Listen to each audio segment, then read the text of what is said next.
What's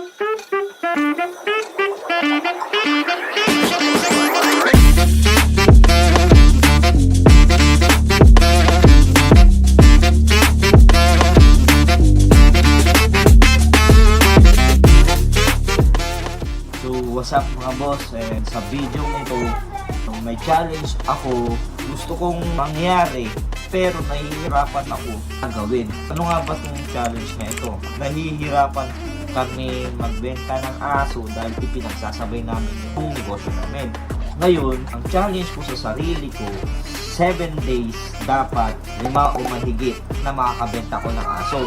Ang gagawin ko, dalan ako ng oras ko at ipapakita ko sa inyo kung paano nagiging sunod. Sana magustuhan nyo, sana maging successful.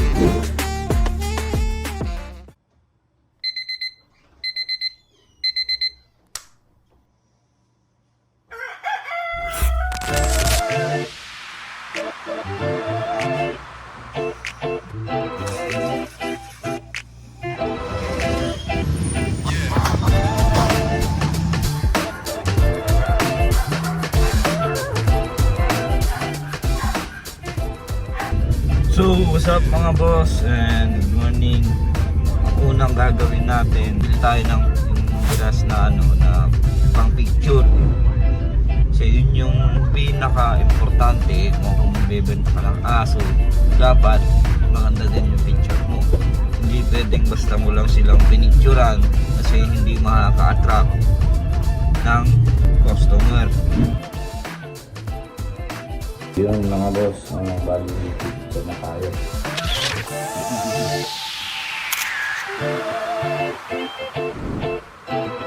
Currently, ito yung mga picture natin.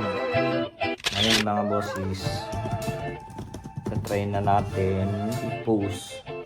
Hoping na talaga makabenta tayo agad.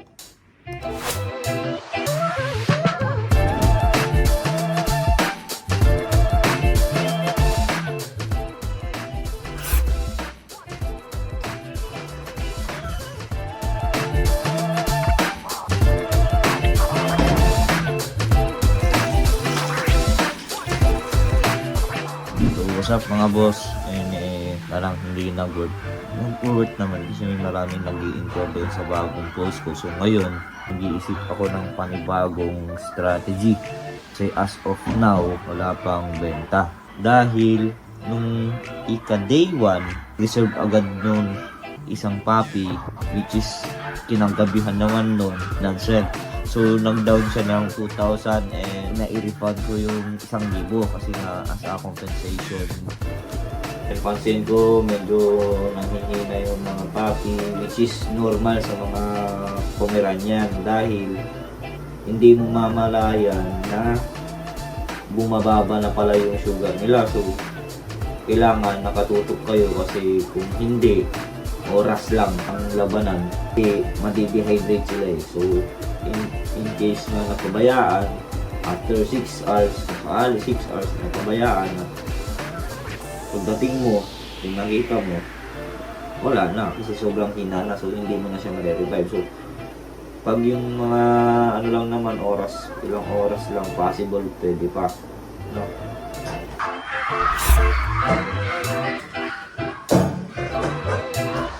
So what's up mga boss, dito na.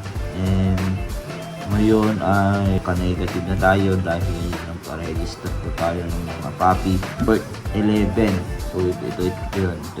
And ngayon bibili tayo na naman ng 3 sako ng dog food. So nasa 10,000 something. Kung ipag-plus mo yun, and 1,000 pa lang yun na kukuha natin profit dahil dun sa may nag-cancel na nagpa-reserve. So ngayon day 3 and kanin ko sana talaga ano ko tong project na ito. So gagawa natin ang paraan.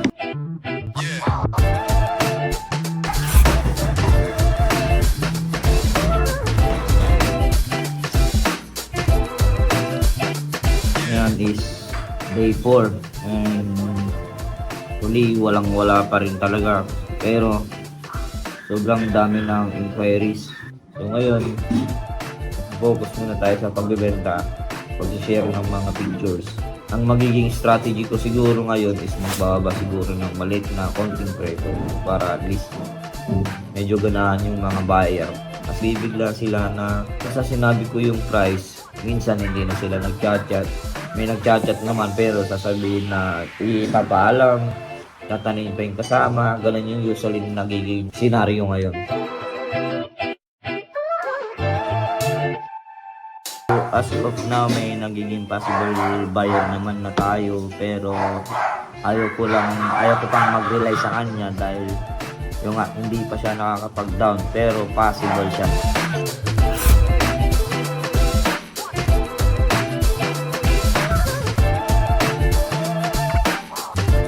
As of now, ika 5 days is nakakater na tayo ng isang bentang aso and isang reservation. So, ang goal ko is maka-5 benta tayo ng aso. So, ngayon is pa rin ako kahit na nakadalawa sale pa lang. Kasi sa tagal ng panahon, yung ngayon lang ulit nakabenta ng aso. So, yung mga ibang puppies naman, tatry ko silang picturean para at least tuloy-tuloy pa rin ang production kahit na matapos yung challenge na 7 days. So, pero gagawin ko pa rin to ng paraan. Pipilitin sana maging successful tong project na ito.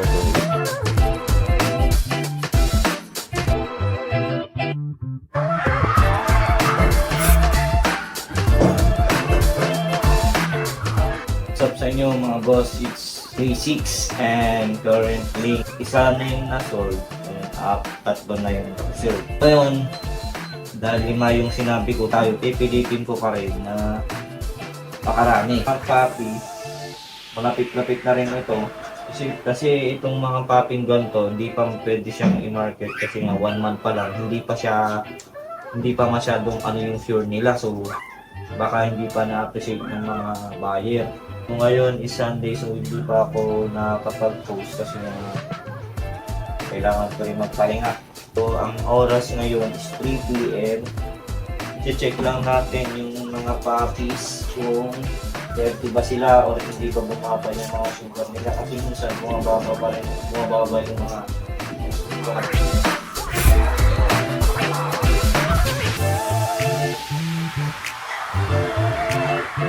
So guys, ngayon is natapos na yung challenge ko sa sarili ko dahil nga sobrang tagal na hindi ako nakapag-market ng aso. So ngayon, ang total na cater natin dahil ngayon, which is may humabol pa. Ngayon, magkakano na nga ba yung na-cater natin sale? Dahil nung natapos yung challenge, which is naka 4 dogs lang, and ang sabi ko sa sarili ko, ang challenge ko sa sarili ko, which is dapat 5 dogs. Pero ngayon na ika 8 day, which is may humabol, so hindi ko alam kung matatawag bang success yun or pwede na. Ang total, ang first dog kasi which is 20,000, second dog 17,500, third dog is 17,500, and fourth dog is 15,000. And itong final dog na yung puti, which is 15,000 din. So ang total na na-cater natin na sales, which is 85,000 in a week. And ima-minus ko lang yung PCCI na worth 11,020 and 3 sacks na dog food, which is 9,540. So naka-cater tayo ng sales profit 64,440 in a week. After a week or 2 siguro, which is may 4 na naman tayong ima-market, which is yun, medyo higher value yun kasi nga ang gaganda ng quality. Ngayon kasi ang minarket ko ngayon is nasa 6 months and up. Yun yung mga sana ima-market ko before, pero ganun po kami kabisi dahil dun sa isang business namin. So sa sobrang stress din ng trabaho, planuhan namin pa way back before kasi binook namin ito nung September siguro. Ngayon namin napag-desisyonan kasi inuna pa namin yung mga kailangan bayaran, which is ngayon all goods na. So, yun. Samahan nyo kami mag-travel sa Hong Kong. Kita-kits na lang doon